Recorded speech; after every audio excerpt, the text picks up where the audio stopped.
முழிச்சுட்டு இருக்கிற வரைக்கும் நம்ம கண்காணிச்சுட்டே இருப்போம். படுக்கிறதுக்கு முன்னாடி இரவு உறங்குவதற்கு முன்னால் நம்ம என்ன பண்ணுவோம், அந்த விளக்கை குளிர வைத்து விட்டு உறங்குவதற்கு செல்வோம். பூஜை முடிஞ்ச உடனேயே விளக்கை அணைத்து விட வேண்டும் என்று எந்த சாஸ்திரமுமே சொல்லவில்லை. விளக்கினை அணைப்பதற்கும் ஆண் பெண் பேதத்தினை பார்க்க வேண்டிய அவசியமே இல்லை.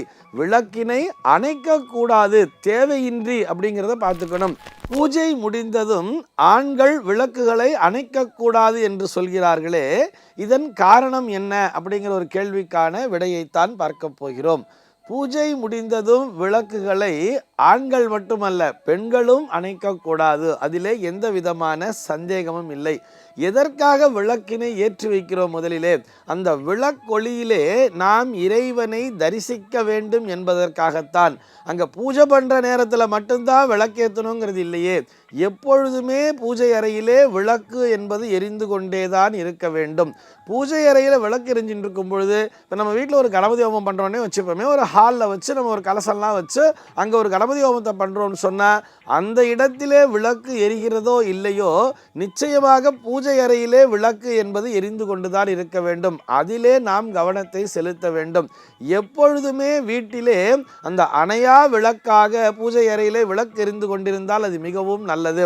ஆனால் அதுக்குரிய அந்த சேஃப்டி பர்பஸ்லாம் இருக்காங்கிறத பார்த்துக்கணும். ஏதோ ஒரு எலி தொந்தரவு இருக்குது அப்படின்னு சொன்னால் அங்கே நம்ம விளக்கை நம்ம முழிச்சுட்டு இருக்கிற வரைக்கும் நம்ம கண்காணிச்சுட்டே இருப்போம். படுக்கிறதுக்கு முன்னாடி இரவு உறங்குவதற்கு முன்னால் நம்ம என்ன பண்ணுவோம், அந்த விளக்கை குளிர வைத்து விட்டு உறங்குவதற்கு செல்வோம். அதே மாதிரி நம்ம எங்கேயோ ஊருக்கு போகிறோம், இல்லை ஆஃபீஸ்க்கு போகிறோம், வீட்டில் யாருமே இல்லை அப்படிங்கும்போது காலையில் ஏற்றின விளக்கை கொஞ்சம் குளிர வச்சுட்டு நம்ம போயிட்டு வந்துட்டு மறுபடியும் மாலை நேரத்தில் விளக்கினை ஏற்றி வைப்போம் அல்லவா. இப்படி அதனை பின்பற்றி கொண்டிருக்க வேண்டுமே தவிர பூஜை முடிந்தவுடன் விளக்கினை அணைப்பது என்பது தவறு. இதிலே ஆண் பெண் பேதம் பார்க்க வேண்டிய அவசியமே இல்லை. முதல்ல எதற்காக விளக்கினை ஏற்றி வைக்கிறோம்னு சொன்னால், இறைவன் ஜோதிஸ்வரூபனாக இருக்கிறான். நம்ம இறைவனுக்கு ஒரு உருவத்தை கொடுத்து பார்க்கிறோம். நம்ம ஒரு உருவ வழிபாடு அப்படிங்கிறதுக்குள்ள வரும்பொழுது நம்முடைய அந்த கான்சன்ட்ரேஷன்கிறது அந்த இடத்துல வருங்கிறதுக்காகத்தான். விநாயக பெருமான்னா இப்படி இருப்பார் அப்படின்னு சொல்லி நம்முடைய வேதங்களானது நமக்கு வர்ணிக்கிறது. பரமேஸ்வரன்னா இந்த மாதிரி இருப்பார் அப்படின்னு சொல்லி அவரை பற்றிய வர்ணனையானது சொல்கிறது. மகாவிஷ்ணுன்னா இப்படி இருப்பார்னு ஒரு வர்ணனையை சொல்கிறது.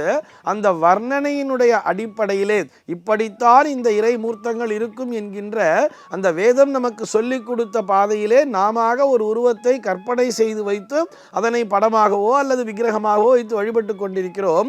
உண்மையில் இறைவன் ஜோதிஸ்வரூபனாக இருக்கிறான். அது எந்த ஆண்டவனாக இருந்தாலும் சரி, அவர் விளக்காக, அதாவது நம்முடைய ஆன்மாவிலே அந்த இருட்டினை அகற்றி அதிலே ஒளி வீச செய்து கொண்டிருக்கிறார் என்பதுதான் அதற்கான தாத்பரியம். அதனால தான் சுவாமி ரூமில் போய் நம்ம விளக்கேற்றுறோம். இதில் பூஜை முடிஞ்ச உடனேயே விளக்கை அணைத்து விட வேண்டும் என்று எந்த சாஸ்திரமுமே சொல்லவில்லை. ஆக இதில் ஆண்கள் அணைக்கக்கூடாது, பெண்கள் அணைக்கக்கூடாது அப்படின்னு சொல்லிலாம் நம்ம பேதம் பார்க்க வேண்டிய அவசியமே இல்லை. இதில் குறிப்பாக இன்னும் சொல்ல போனால், பெண்கள் வீட்டிலே விளக்கேற்ற வேண்டும்னு சொல்கிறார். ஆனால் அதே நேரத்தில் ஆலயத்திலே ஒரு சன்னதி அப்படின்னு எடுத்துக்கும் பொழுது, ஒரு மூலஸ்தானம்னு எடுத்துக்கும் பொழுது அங்கே பார்த்தோம்னா ஆண்கள் தானே விளக்கு ஏற்றுகிறார்கள்.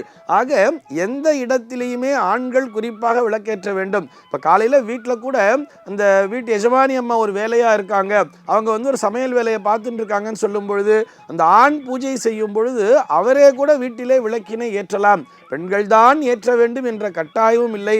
அதே போல் ஆண் விளக்கினை அணைக்க வேண்டும் அல்லது அணைக்கக்கூடாது போன்ற அந்த வித்தியாசங்களை விளக்கேற்றுவதற்கும் விளக்கினை அணைப்பதற்கும் ஆண் பெண் பேதத்தினை பார்க்க வேண்டிய அவசியமே இல்லை. விளக்கினை அணைக்கக்கூடாது, தேவையின்றி அப்படிங்கிறத பார்த்துக்கணும். ஏதோ ஒரு அவசர தேவை, நம்ம ஊருக்கு போகிறோம், அந்த நேரத்திலே விளக்கினை அணைக்க வேண்டும் சொல்லும் பொழுது அதனை குளிர வைக்க வேண்டும்னு சொல்கிறார். அந்த திரியை உள்ளேயே இழுத்து விடுற மாதிரி ஒரு சம்பிரதாயத்தை வச்சிருப்பார். இன்னும் சில பேர் பார்த்தோம்னா புஷ்பத்தை வச்சுட்டு அதை லேசாக ஒத்தி ஒத்தி அதை அப்படியே குளிர வைப்பார்கள். இப்படி விளக்கினை குளிர வைக்க வேண்டும் என்று சொல்வார்களே தவிர அதனை சர்வ நிச்சயமாக தேவையில்லாமல், இல்லை பூஜை முடிஞ்சிருச்சு நான் அந்த எண்ணெயை மிச்சப்படுத்துகிறேன் அல்ல அதில் ஊற்றுற நெய்யை மிச்சப்படுத்துகிறேன்னு சொல்லிட்டு அதனை அணைக்கக்கூடாது. நம்ம அந்த மாதிரி போகணும்னு நமக்கு ப்ரீ பிளான்டாக தெரியும் தானே. இதோட சரி நமக்கு காலையில் 9 மணிக்கு மேலே நம்ம ஆஃபீஸ்க்கு போயிடுவோம், அதனால் 6 மணிக்கு ஒரு விளக்கு ஏற்றுறோம்னு சொன்னால் எந்த அளவிற்கு தேவையோ அந்த அளவிற்கு விளக்கிலே நெய்யினை விட வேண்டியது அல்லது அந்த அளவிற்கு விளக்கிலே நல்லெண்ணெயை விட வேண்டியது. சரியா அந்த டைமில் அதுவாகவே குளிர்ந்து விடும் தானே. அதற்கு ஏற்றாற்போல் அந்த எண்ணெய் எண்ணெயோ அல்லது நெய்யையோ பயன்படுத்தினால் போதுமானது. விளக்கினை எந்த காலத்திலும் நிச்சயமாக அணைக்க கூடாது. இது போன்ற சந்தேகங்கள் உங்களுடைய மனதிலும் தோன்றலாம். உங்கள் மனதிலே தோன்றக்கூடிய சந்தேகங்களை கீழே உள்ள வாட்ஸ்அப் எண்ணிற்கு அனுப்புங்கள். நம்முடைய அர்த்தமுள்ள ஆன்மீகம் பகுதியில் அவை பற்றி விரிவாக விவாதிக்கலாம். சர்வே ஜனாஹ சுகினோ பவந்து.